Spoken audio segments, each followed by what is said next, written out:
Arguably one of the world's most important yearling auctions was conducted in a virtual format for the first time in its 153-year history, Timmy. Yeah, the annual Inglis sales were held online due to the coronavirus outbreak, and the move proved a winner. Yep, that's right. I caught up with Webster from Inglis to chat about the success of the sales. It went better than I think everyone predicted.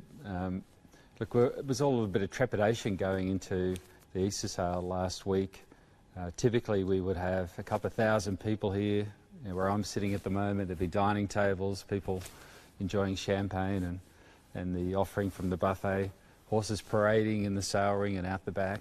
Hive of activity normally, but the Easter sale this year was literally thousands of people online watching from home around the world, and Inglis staff here on this floor, some of them on the telephone taking bids. So it was a completely different experience.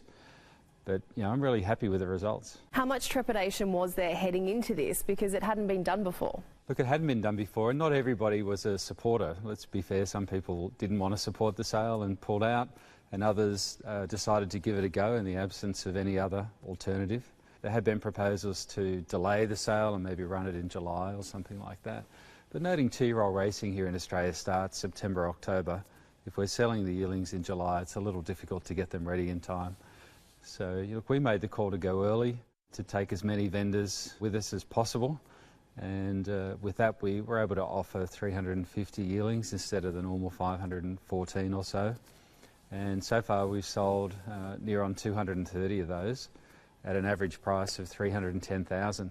So for us, we feel pretty good about that, because we've helped breeders to, I guess, stay in business, keep people employed out in the farms and country areas, and provide training stables with the stock they need to carry on the business of racing. And it's not over yet. There is still time to purchase the passed-in horses, and as we were just saying, there has been some pretty impressive names that have gone before. And I guess a key message for people watching this at home is just because they didn't sell the first time round doesn't mean that they won't be great horses. And over the years, horses like Chautauqua and In Her Time, Trapeze Artist, there have been so many great horses that were passed in, retained by their owners, and have gone on to win at the highest level. And last year's Melbourne Cup winner, Vow and Declare's another example, was offered at the Classic Sale, passed in, wins the Melbourne Cup.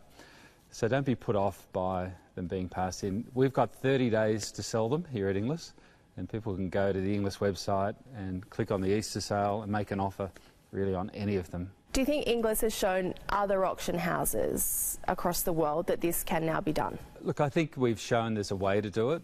I'm sure others will experiment and find other ways, but we definitely have shown the rest of the world that we've found a way to do it here. The interest has been amazing, Julie. I've done several interviews now, ESPN, and their interest is really, how do you keep doing business in these difficult times? And the reporter was from New York talking about a lot of people that he knows very well that are sick or dying.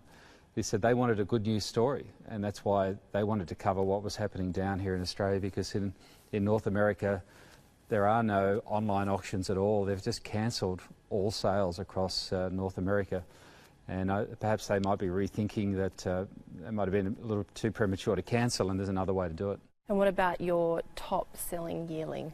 Yeah, look, what a lovely yearling. I think we all remember First Seal. It was only a few years ago she was racing. Of course, she's one of the few to beat Winx. I think she beat Winx 2 or 3 times at least. And how good was Winx?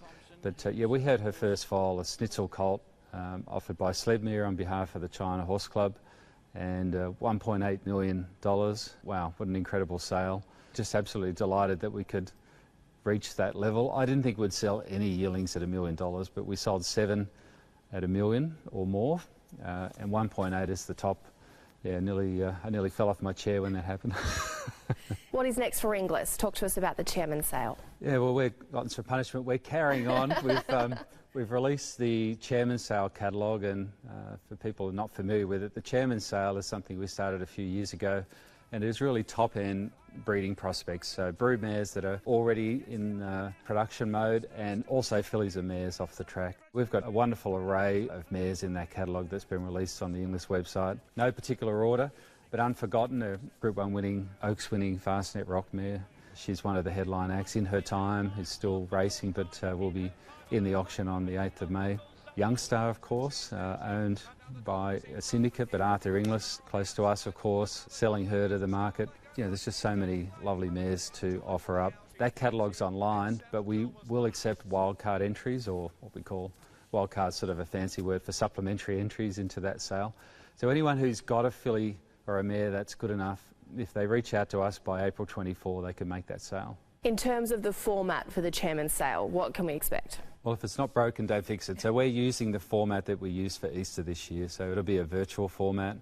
We'll have pre-recorded videos of all the mares and fillies. The auctioneer will be in the top right-hand corner, and we'll be broadcasting that live as well on the Inglis website, Saturday Live. It won't go for very long. It'll be sort of a 3-hour production, starting at 3 p.m. on May 8th. So even if people aren't buying, just dial in. It'll be a bit of fun for that 3-hour period. And people, if they want to buy, well, there's an opportunity to register on the Inglis website. And it clearly works. Yes, it does work, and I think it could work even better for that type of sale. If it works for a yearling sale, it's definitely going to work for a broodmare sale.